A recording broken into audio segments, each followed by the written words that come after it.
what was the general sense of the $100,000 for each loss tanking accusation of Brian Flores to Stephen Ross that you were hearing about, and what comes out of Mobile from your general sense of that part of this lawsuit? Yeah, Albert? I mean, it's hard because like it's like obviously like Brian Flores, what he's pursuing here has changed in another area, and obviously the diversity of the coaching ranks and the diversity of the executive ranks in the NFL. But I mean, that is a heavy accusation. And, in particular, Rich, at a time when the NFL is, pursuing like deals with every gambling outfit, under the sun, whether it's DraftKings, FanDuel, those sorts of places, Caesars, Caesars' name is on a stadium now, which I think would have blown all of our minds 10 years ago. Right.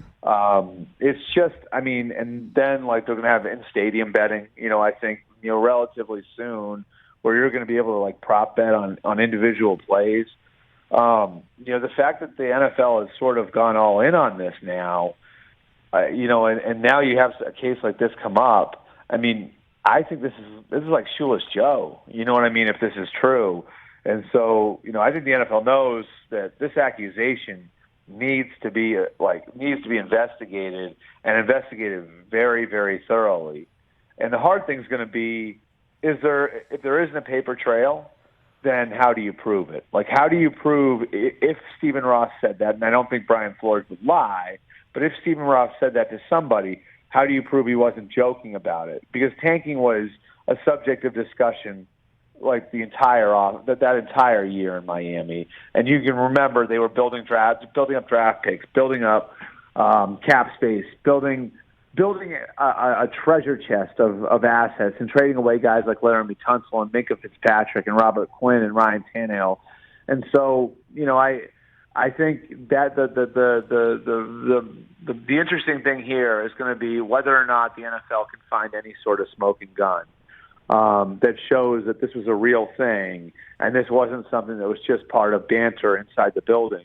Because what everybody on the outside was talking about that whole year was how the team was tanking for a quarterback. And if there's any truth to it, I don't know how Stephen Ross can go forward as an owner. And I know owners don't like to be in the business of taking each other's teams away because they don't want to set precedents and all the rest of it.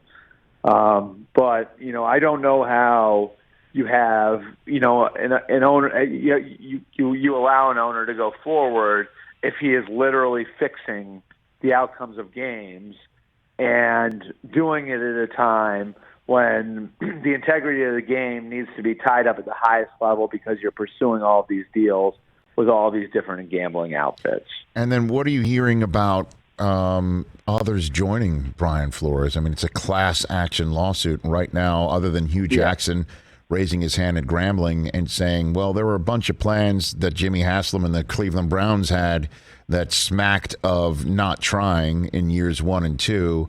There was a contract extension based on how I executed that. Like, that's another, I guess, similar way of saying what we're talking about. But what about other coaches joining Brian Flores to say that they believe they were part of sham interviews and that something needs to be done on the Rooney Rule front, and thus they're going to join Brian Flores in this action? Any thoughts on that right now that you're hearing? Yeah, I think you'll see some names added. It's tough for active coaches, of course, and so how many active coaches are going to be willing to stick their neck out, I'm not sure. What I can tell you is quietly, Flo has a lot of support here. And I think the feel that I've gotten just talking to people over the last 3 or 4 days is this isn't so much one guy sticking his neck out and airing his own grievances. This is the frustration of, the lack of progress over the last 19 years, reaching a tipping point and ultimately boiling over. And, I think the best way to kind of describe what's happening here, Rich, is that they're attempting to change the venue. A lot of people don't know this, or don't remember it, but 19 years ago, the Rooney Rule went in because of the threat of litigation and because Johnny Cochran had put together a report that basically detailed all of the issues the NFL had trying to become more diverse in its ranks or not trying to become more diverse in its ranks. Mm-hmm. That's how the Rooney Rule started. And the NFL put the Rooney Rule in to avoid that litigation going forward. The NFL, in essence, changed the venue from the courts to their own system, right?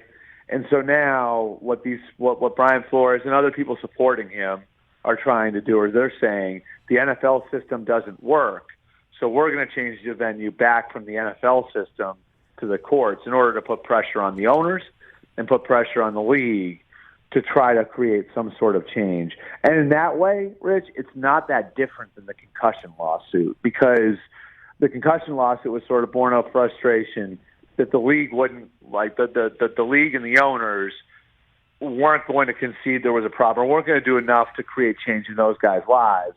So they decided they needed to take it to the courts to try and get some level of admission of guilt, some level of reparations for what they'd gone through. In this case, I think it's just about trying to find some way to provoke change.